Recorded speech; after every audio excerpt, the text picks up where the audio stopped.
show. Author's Corner, she asked about the books they wrote. So this time around on Author's Corner, Bob Bristow is joining us, and his book is so fascinating. It really is. And I know you'll enjoy it. I know you'll enjoy his adventures. But the name of his book, A Hobo's Son and an Orphan Girl. And he's on America Tonight with me, Kate Delaney, here on Author's Corner. So, Bob, thanks so much for hopping on. Well, you're welcome. It's good to have you. And you and I had a great off-air conversation. And one of the things the hobo reference, you talk about growing up poor. What was it like for you growing up? Give us a picture of that. Okay, maybe I should tell you what the hobo thing is first.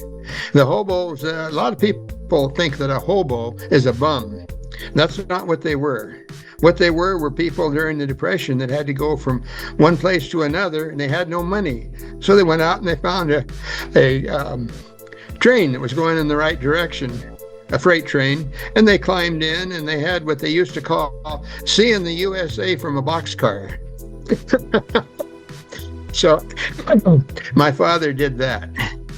Right, for a couple of years, and he went all over the country doing that, to the point where when I was growing up, his family called him Bo, and I had no idea why until many years later. In fact, it was their 50th anniversary, and I was hosting it, and I asked, what does Bo stand for? He says, well, hobo.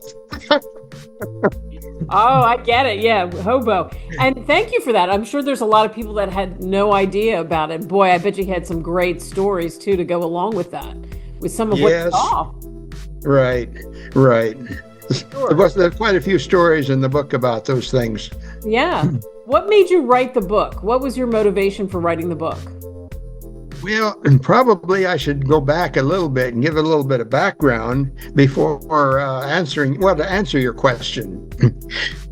I did quite a bit of writing in my business, but it was all technical writing for Boeing and other companies like that. And I also like to do a lot of prospecting. So I joined a rock club out here, Panorama Gem and Mineral Club.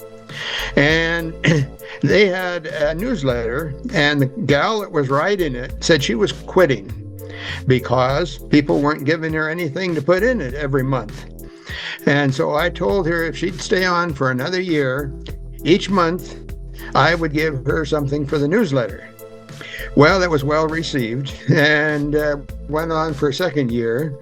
And then someone else took over, and I just kept on until I had 100 and some of these stories from my adventures, mostly from the Rockhound sort of thing, exploring and such. And that was well received. And people were trying to push me into writing, put it all in a book. And I thought, well, I can write for PhDs, but writing for people that just want to enjoy it, I don't know. And finally, they pushed me into writing it. So I wrote it, and I wasn't very happy with it. But one of the ladies in the club, she said she wanted to read the whole book that I had written. So she did. And she said, well, this is adventures, all right, but that's really not what it is. She says, this is really a love story. I said, what? She says, yeah. There was this girl that was an orphan when right after she was born. And eventually she went and sang to you during when she's supposed to be given a solo. And then on and on like that. And we got married, eloped to get married, because her father said about me, said, you don't have a job, you don't have an education, you don't have anything. He said, this will never last. Well, she had a stroke and passed away just before our 65th anniversary. I guess you'd call that lasting. That's lasting. Anyway, yes. Yeah, it was lasting, yes. Anyway, we had many adventures, both of us. And we were both kids. And the state said, okay, you're both underage, so you have to have what do they call it? Parental consent. No, not parental consent, but you have to have someone look after you. And anyway, they said that she would be mine and I would be hers. So each of us was a guardian. That's what I'm trying to say. Each of us was a guardian for the other, legally. Wow. And she hadn't finished high school yet.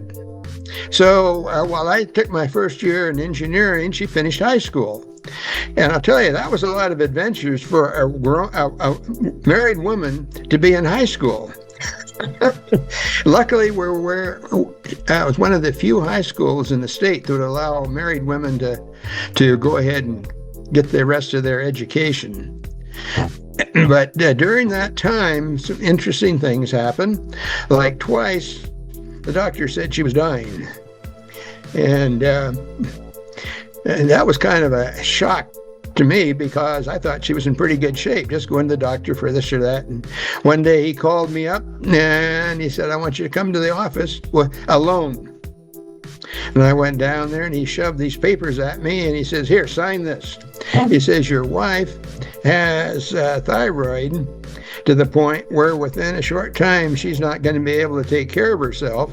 So the state will come and pick her up, take her to the state hospital, and then wait for the end. Well, this was before she was legally an adult. I mean, we were very young. Right. Wow. Prove them wrong. Well, I didn't tell her about it until about 50 years later. What I did was go look for help all over. And I ran into a retired minister and he says, I know someone in Salem, Oregon, that is very smart. He knows a lot of people. I said, let's go ask him if he knows what to do. So I went to see him and he says, yeah, I know what to do. I have a friend who's one of the 2 thyroid experts on the West Coast. And he's a physician in the University of Oregon Medical School there in Portland. So we went to see him and he says, yeah, we can take care of that. We'll just give her radioactive iodine. Well, her regular doctor had never even heard of it. It had just come out a couple of years before. So that took care of things right away. She got her old, everything came back just great for about 2 or 3 months. And then everything hit. And I called him up and he says, well, we got to it too late. He says, she's not going to make it. So I kept arguing with him. No, it's coming back. It's not just something that is left over. So finally he said, okay, bring me to her. Have her in my office at Monday morning and I'll take a look at her. But his tone was, I'll look, but it won't do any good. Right. So I had her there and we walked in and the first thing he did was say, oh my God, it did come back. And he put her in the hospital there in the University of Oregon hospital and started bringing in other doctors. After a week, he told me, well, they figured out what it was. It was a new type of cancer that had never been seen before. So he said, the only thing we can do is give her a massive dose of radioactive iodine, kill the whole thing, and put her on artificial thyroid. But he said, that's not a good option either because it doesn't have everything. And after a short time, people will have one of their organs fail and they die. He says, sometimes as short as 2 years. So I said, well, 2 years is better than none. So do it. We did it. And right after that, I graduated, went to Seattle, and he had already made an appointment for me to talk to the other expert up there. And the other expert took real good, he was impressed by her. So every 2 weeks, he would check and make sure she was getting what she was supposed to. And instead of being a semi-invalid like others on it, she went to college for a while and went to work at Boeing and became a manager of some of the big wheels. And she was on some fantastic things, and then she got into politics. And one of the people that she knew was elected to Congress, went there, and the first thing she did was call Lucy and say, I want you and Bob to come to Washington, D.C. I want her to be my chief of staff. So she did quite well. But we didn't go. Neither one of us wanted to go to Washington, D.C. And I already was doing what I really liked, which was doing aerospace research. And I had my own lab, which was illegal, according to some people, because it was supposed to be run by the test organization. Well, I was an analyst. I wasn't a test person. So for 28 years, they kept trying to get my lab away from me. And it was kind of a fun thing in some ways to find out how to beat them with all of this stuff. Clear up to the vice president, though, they were for me. And the vice president told me one time, well, what you're doing is okay. Keep doing it, but don't rock the boat. It was mostly the people that belonged to the union that were slowing things down. And I had a contract on NASA. I had several contracts on as NASA was building up for Apollo. More on Bob's career and his wonderful life, a hobo son and an orphan girl. He's got on the cover of his book, you have to check it out and get the book, a castle, which he told his wife, someday I'll build you a castle, and he did.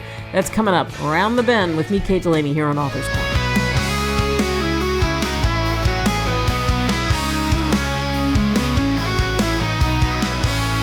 And we're back here on America Tonight, specifically Author's Corner with Bob Bristow, and we were talking about, Apollo and just some of his fascinating work. So I guess, was Apollo like the pinnacle?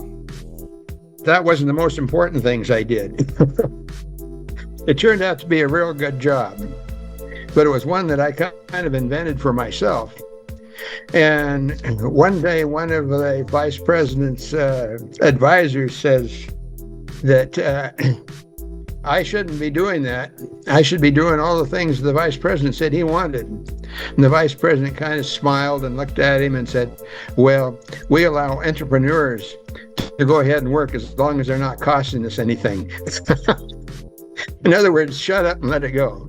Exactly. And you talk about so much of what we're talking about. In the book, you talk about, it's like what I said, I mean, you've had some incredible adventures.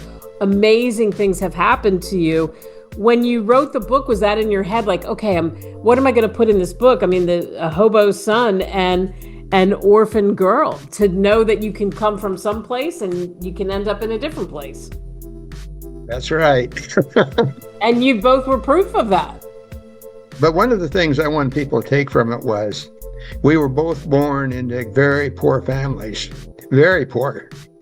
And we both made it. Well, we didn't make a lot of money, but as far as society went, we were up in society.